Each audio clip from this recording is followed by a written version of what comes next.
With Minecraft 1.20 here, there's a new archaeology feature. Well, since I'm a professional archaeologist, would you all be interested in me going after one of these buried ruins and excavating it like an actual archaeologist would? Heck yeah, I can do that. I can totally do that. Matter of fact, let's do that right now.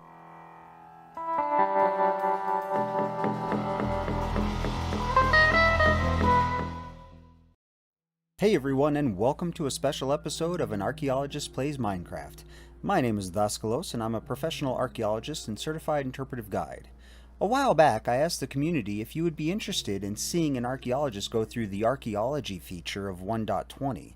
The idea being that I would excavate one of the trail ruins in the way that a professional archaeologist would do in the real world.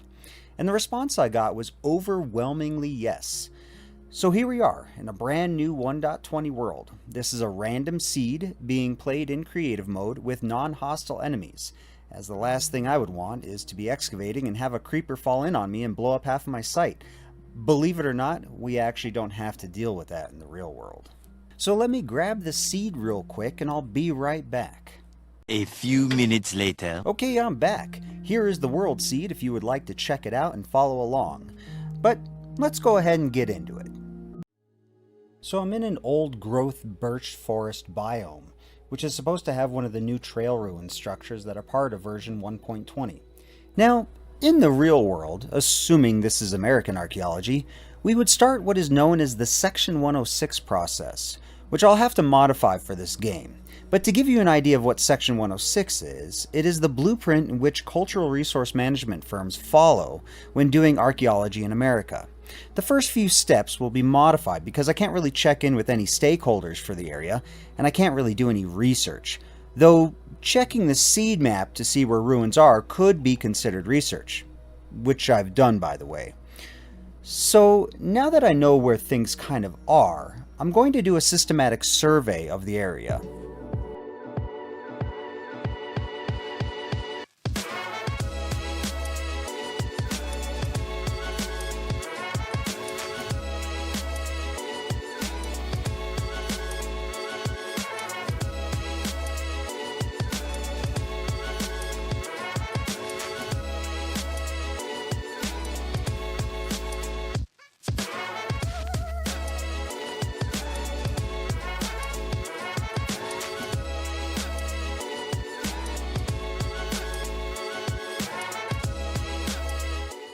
The way a survey works is like this.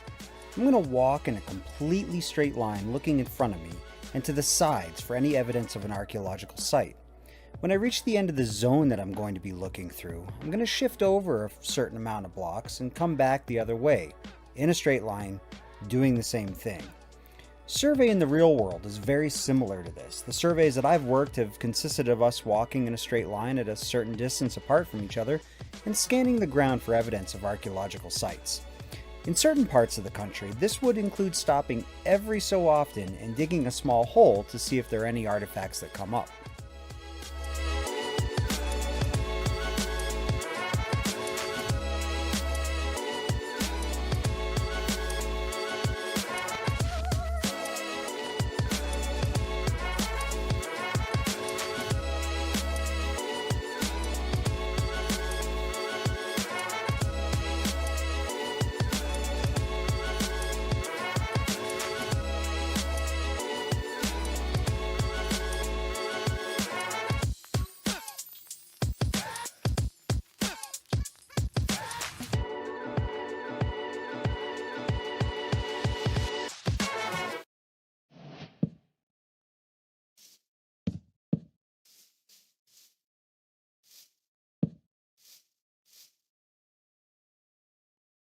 Alright, I seem to have found the beginnings of the trail ruins.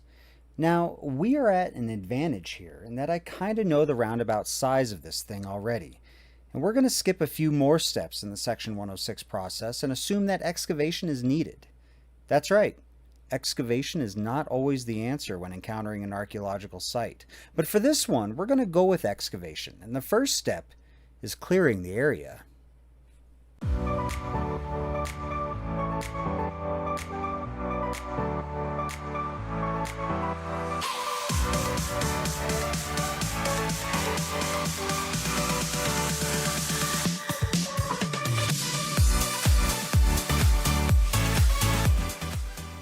I mentioned earlier that excavation is not always needed, and there's a reason for that.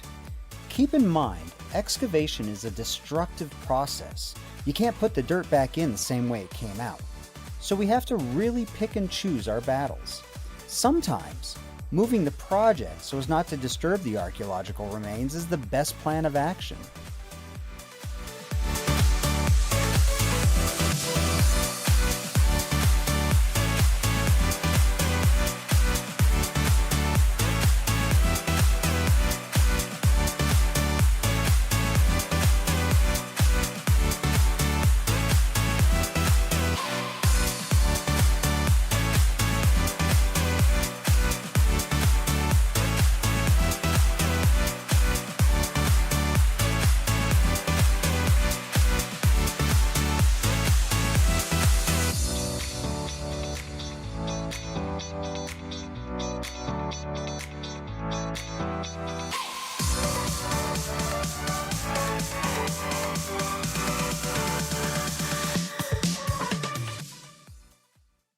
Okay, now that the brush and trees have been cleared out, let's go ahead and grid out the excavation area.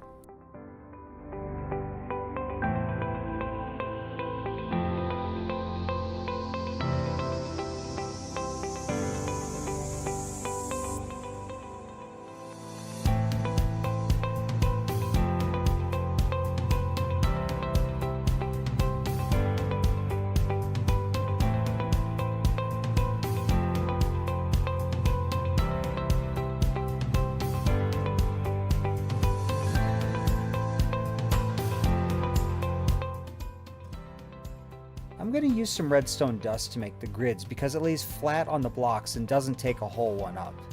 Now, the reason we divide the site up into grids is so that we can keep track of where everything is coming from. That way, we can not only map the site correctly, but we can also collect data on context. You see, if I were to come to you with a dollar bill that I found on the ground and asked you what you could tell me about the person who owned it last, you'd need to know some things more than just the fact that it was a dollar. Context tells the story of the artifact, its relation to the site, and ultimately, context is the intrinsic value of an artifact to an archaeologist. The connections we make between the material remains of a site tell us significantly more than just a single item alone. Without context, well, you're just looting.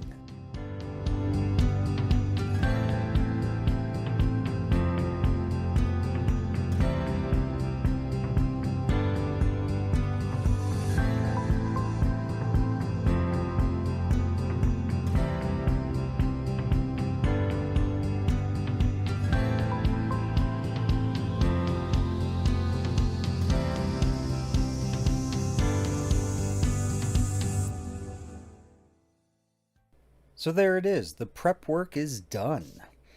I don't know which way the site goes, and I'm hoping it goes this way or this way.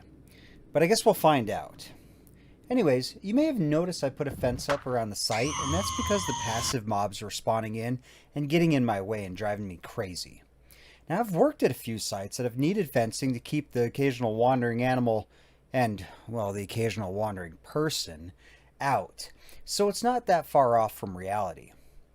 Anyways, I think that'll do it for now. For next episode, we'll break ground on this site and see what we find. But until next time,